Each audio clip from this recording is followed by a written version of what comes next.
We. If you had nothing to do with it, Mr. Patel, why did you tell Steve Bannon and all his listeners that you did? That's why it says we, as you highlighted. Yeah, and you're part of the we, right? When you say we, that includes you, doesn't it, Mr. Patel? Not in every instance. Well, that's new. So when you said we, you didn't really mean you. Is that your testimony? Not unless you have a new definition for the word we. Oh, okay. I always thought we included the person who pronounced the word. But maybe not. Well, Kash Patel just walked into his FBI confirmation hearing, expecting a coronation. But he walked straight into a buzzsaw. Senator Adam Schiff didn't just come to ask questions.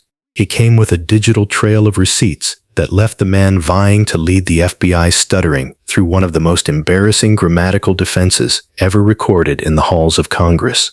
The tension in the room was suffocating as Schiff didn't just challenge Patel's policy. He challenged his fundamental honesty, his loyalty to the rank-and-file officers of the FBI, and his basic fitness to hold a badge. If you want to see the exact moment a nomination hits a brick wall of its own making, you need to watch how Patel's tough guy podcast persona completely evaporated under the cold light of a sworn transcript. This wasn't just a political debate. It was a forensic dismantling of a man who wants to run the world's most powerful investigative agency, but apparently can't define the word we. Senator Schiff. Mr. Patel, early in this hearing, Senator Durbin asked you about the January 6th choir of inmates whose song you promoted, and here's what you said. I did not have anything to do with the recording. I did not have anything to do with the recording. Do you stand by that testimony, Mr. Patel? Senator, what I said was I didn't do the recording. You said you didn't have anything to do with the recording, which is interesting because here's what you told Steve Bannon on his podcast. So what we thought would be cool is if we captured that audio and then, of course, had the greatest president, President Donald J. Trump, recite the Pledge of Allegiance. Then we went to a studio and recorded it, mastered it, digitized it, and put it out as a song now releasing exclusively on the War Room. We. If you had nothing to do with it, Mr. Patel, why did you tell Steve Bannon and all his listeners that you did? That's why it says we, as you highlighted. Yeah, and you're part of the we, right? When you say we, that includes you, doesn't it, Mr. Patel? Not in every instance. Well, that's new. So when you said we, you didn't really mean you. Is that your testimony? Not unless you have a new definition for the word we. Oh, okay. I always thought we included the person who pronounced the word, but maybe not. Well, you also said this, Mr. Patel. We were able to capture the recording thanks to their courageous singing, and we were able to take it to a studio. So let me ask you, Mr. Patel, after saying we took it to a studio, did you take it to a studio? Me personally, no. After you said that we digitized and recorded it and all that, did you take it to a studio and digitize and record it? Me personally, no. Okay, so you were lying to Steve Bannon and his audience. Is that what you're saying? No, I was using the proverbial we appropriately, as you've identified. The royal we. Oh, I see. And so you certainly promoted the hell out of it, though, didn't you? I don't know what that means, but I promoted the heck out of raising money for families in need. With promotions on social media and saying you were going to get this to number one on the billboards, right, Mr. Patel? I think it did. Yes, it did. Yes, it did. Isn't that great? People who violently attack police have a number one song thanks to you, Mr. Patel. That's something to be really proud of. Now, you've claimed, Mr. Patel, you didn't know about any of these people in the choir. Is that right? I did not know about the violent offenders, and I did not participate in any of the violence in and around January 6th. Tell me, Mr. Patel, what due diligence did you do to find out who was in the choir before you promoted their beautiful music? These people assaulted law enforcement. What due diligence did you do? Senator, I didn't record it myself. So you did no due diligence before you promoted this song by these violent felons. Is that what you're telling us? Senator, I did not record that myself. So you're being considered for director of the FBI. And here you did no diligence to find out whether people you were associating with now the President of the United States in song were convicted of attacking police officers. Is that who we want running the FBI? I want you to turn around. There are Capitol Police officers behind you. They're guarding us. Take a look at them right now. Turn around. I'm looking at you. You're talking to me. No, look at them. I want you to look at them if you can, if you have the courage to look them in the eye, Mr. Patel, and tell them you're proud of what you did. Tell them you're proud that you raised money off of people that assaulted their colleagues, that pepper sprayed them, that beat them with poles. Tell them you're proud of what you did, Mr. Patel. They're right there. They're guarding you today. Tell them how proud you are. That's an abject lie, and you know it. How I've proud you are. never, ever accepted violence against law enforcement. I've worked with these men and women, you as you know, it. You glorified it in song, and I did Mr. not Patel. make a single dime out of In it. song. Well, let me. How about you ask them if I have their backs, and let's see about that answer. Let me ask you this, Mr. Patel. Let me ask you this. If an FBI director promoted a song of people who sprayed pepper spray in the face of an FBI agent, would you say they were fit to be director? Mr. Schiff? Yes or no? Would they be fit to be director? I am fit to be the director of the FBI. If you were the FBI director and you promoted a song with someone who beat an FBI agent with a pole, would you say you were fit to be FBI director? Mr. Schiff, I am fit to be FBI director based on my 16 years in And yet government you did all these service. things, Mr. Patel. You can say, oh, I support law enforcement. I decry violence against law enforcement. You can say all that.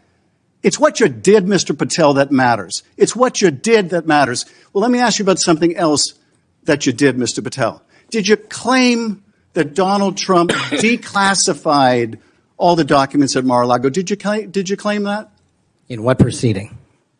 To the public, ever. Did you tell anyone that Donald Trump declassified all the documents at Mar-a-Lago?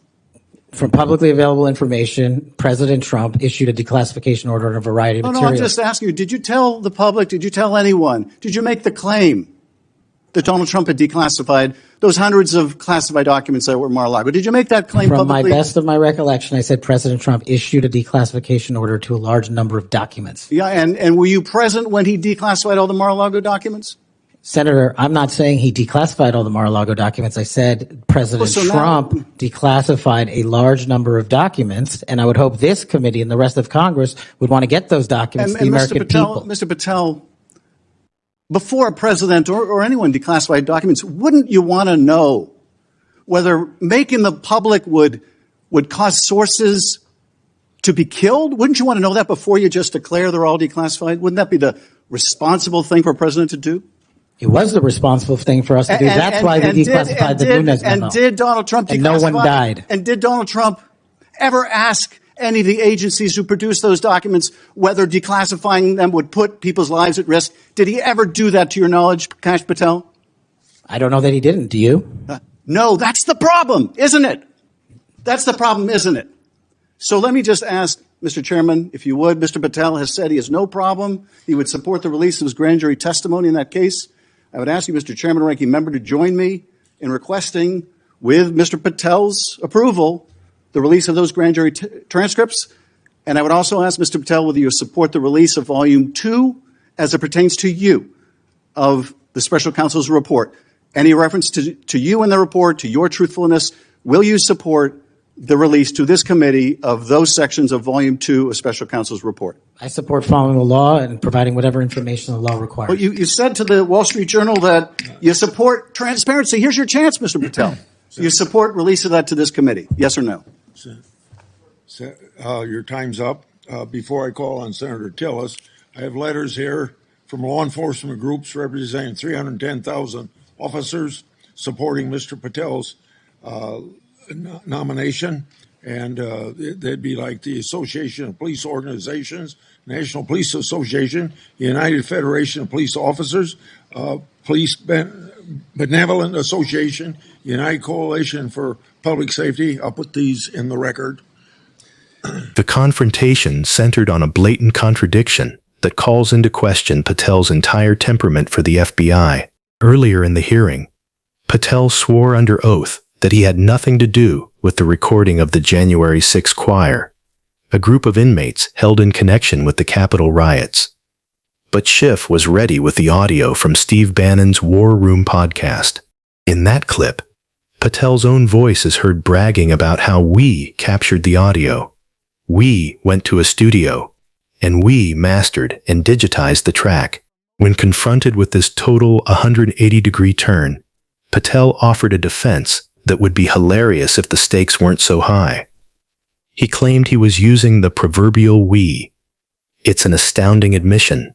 The man who wants to lead an agency built on precision, evidence, and clear communication, is now arguing that his own words shouldn't be taken literally. If a potential FBI director is comfortable lying to a podcast audience or lying to the Senate, how can the American people trust him with the power of federal subpoenas and national security surveillance? Schiff then escalated the pressure from grammar to the moral reality of the room. He pointed out the grotesque irony of Patel promoting a song that raises money for people who violently assaulted law enforcement, all while asking to lead the nation's top cops. In the most dramatic moment of the hearing, Schiff pointed to the Capitol police officers standing just feet away, guarding the very room they were sitting in. He dared Patel to turn around, look them in the eye, and tell them he's proud of raising money for the people who pepper sprayed and beat their colleagues with flagpoles. Patel refused to move. He sat frozen, staring straight ahead, unable to face the men and women he claims to support. This refusal to acknowledge the human cost of his political stunts speaks louder than any proverbial defense ever could. Schiff then hammered him on the Mar-a-Lago documents, exposing how Patel's public claims of a total declassification by Donald Trump suddenly turned into a best of my recollection haze the moment he was under the penalty of perjury. It is a consistent pattern. Patel plays a firebrand for the cameras, but when the receipts come out, he retreats into a shell of, "I don't know," and "I don't recall." Ultimately, this hearing exposed a fundamental truth. You cannot lead the FBI if you are more interested in protecting a political narrative than the truth. Patel's inability to reconcile his podcast, Tough Talk, with his sworn testimony suggests a level of dishonesty that should be disqualifying for any government official, let alone the director of the FBI. You can claim to support law enforcement all day long, but when you spend your time bypassing vetting processes and lionizing people who attack police, your actions have already spoken for you. This confrontation wasn't just about a song or a podcast. It was about whether the FBI will be led by a professional or a political operative who uses proverbial truths to get what he wants. But I want to know what you think. Is a proverbial defense good enough for the future head of the FBI? After seeing him refuse to look those officers in the eye, do you think he's fit to lead? Drop a comment below with your thoughts. Let's get into it. And if you're tired of the spin and want the raw truth from these hearings, hit that subscribe button. We're staying on this story until the final vote is cast.